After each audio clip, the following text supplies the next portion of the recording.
Hey, welcome back to the channel.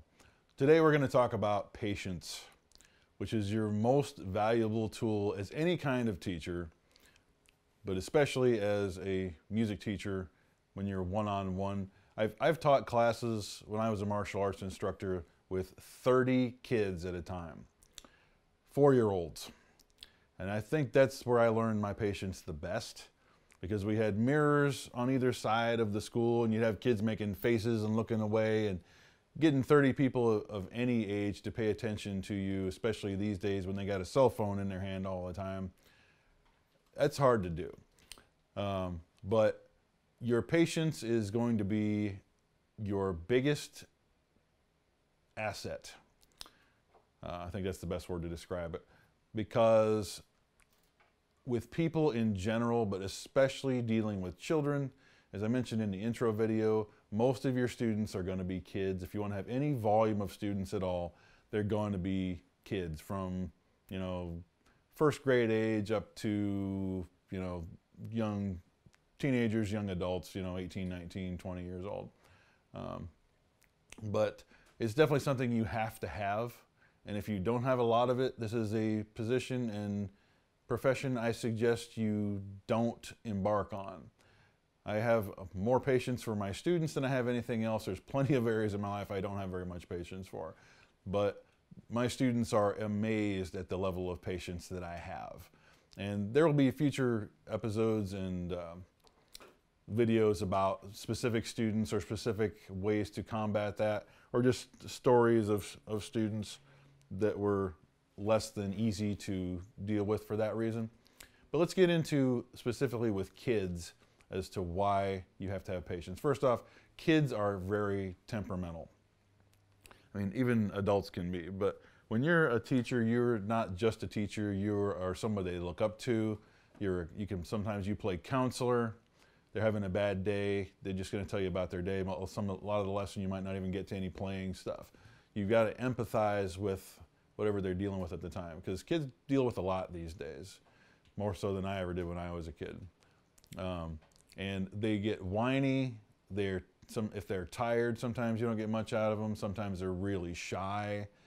They won't open up to you right away. I've noticed, not always, but it seems like more so little girls are like that. I mean, it was as big and burly and as hairy as I am. Kids seem to love me, so I don't think most people have too much trouble. Once they realize you're a cool personality and you're harmless, then you're good to go.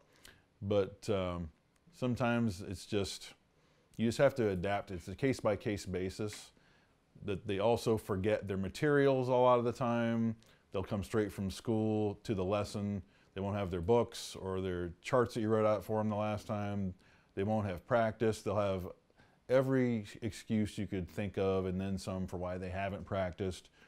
And you just have to take it with a grain of salt and realize it has nothing to do with you. And it's just kind of how they are.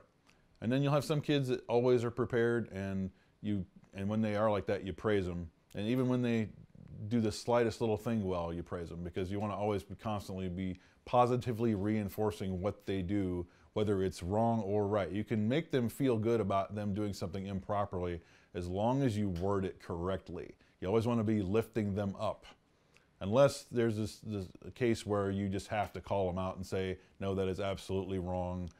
You cannot do it this way, or you will injure yourself, or I don't recommend you do it that way. But you still have to do it where you're not being an asshole. You have to communicate your point without making them feel bad about it.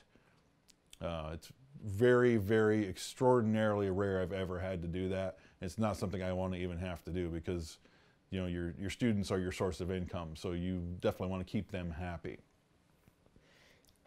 Also, this doesn't come easily to a lot of people. I mean, I was 16 when I started playing guitar, and I did not take to this at all easily. My teacher, what's up, Scott, was incredibly awesome. Actually, this guitar I named after him. This guitar is named Scotty because it's my workhorse, and I don't know anybody who is more Energizer Bunny-like than Scott Workman from Winona Lake, Indiana. The dude never sleeps as far as I'm concerned. He's a total badass. But, and he also got me into Ibanez guitars and DiMarzio pickups, the greatest thing ever made.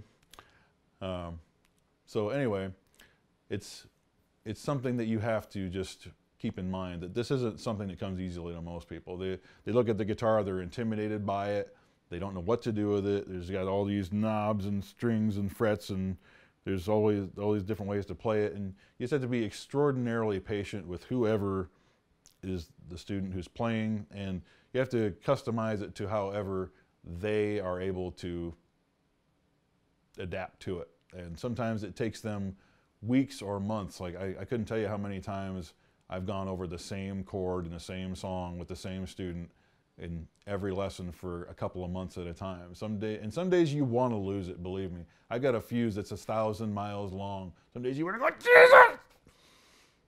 Do you not fucking remember how to do this by now? Don't ever do that. But there's times you're going to want to, because you're human, you know. You get tired of repeating yourself. But keep it in check.